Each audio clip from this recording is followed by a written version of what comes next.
Hi everyone, ক্রিপ্টোভার্সে স্বাগত। So আজকে দেখাবো কীভাবে বাইবিটে একটি ফ্রিতে মাস্টার কার্ড নিতে পারেন। সো এটার প্রসেস দেখাবো। ফার্স্টে আপনারা কার্ড অপশনটা খুঁজে কার্ড অপশনে একটা ক্লিক করবেন, এরপর হচ্ছে গেট ভার্চুয়াল কার্ডে একটা ক্লিক দিবেন। এখান থেকে অবশ্যই আপনারা কান্ট্রিটা ভিয়েতনাম সিলেক্ট করবেন, ভিয়েতনাম ছাড়া কিন্তু হবে না।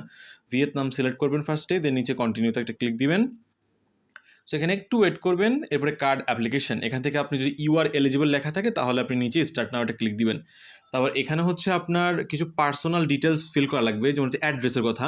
সো অ্যাড্রেসটা আপনার হচ্ছে চ্যাট জিপিটির কাছে জিজ্ঞেস করবেন। এই পুরো জিনিসটাকে চ্যাট জিপিটির কাছে দিলে পরে ও আপনার দিয়ে দিবে। বিল্ডিং নোনটা আপনি আন্দাজে দিবেন, আর স্ট্রিট আর হচ্ছে সিটি আর প্রভিন্স আর পোস্টাল কোড, এই চারটা বিষয় আপনি চ্যাট জিপিটির কাছে জিজ্ঞেস করবেন।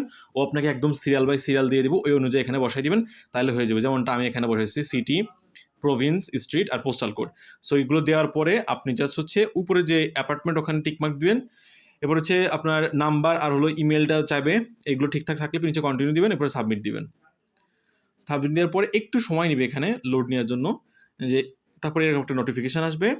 এখানে আপনি 2 মিনিট ওয়েট করবেন। 2 মিনিট ওয়েট করার পরে দেখেন আপনার কার্ডটা সাকসেসফুল হয়ে গেছে, ঠিক আছে। এরপর নিচে কার্ড ড্যাশবোর্ডে ক্লিক দিবেন, অথবা আপনি যে এখানে কার্ড ড্যাশবোর্ডে নিচে ক্লিক দিবেন। ক্লিক দেওয়ার পর একটু ওয়েট করবেন, তারপর আপনি এখানে দেখেন কার্ডটা আপনার ভিজিবল হয়ে গেছে। সো এইভাবে আপনি কার্ডটা নিতে পারেন। সব কিছু এখান থেকে কেটে দিবেন। কেটে দেওয়ার পরে জাস্ট আপনি দেখতে পাচ্ছেন আপনার কার্ডটা অ্যাক্টিভ হয়ে গেছে। এখন জাস্ট আপনি উড়াধুরা ইউজ করতে পারবেন।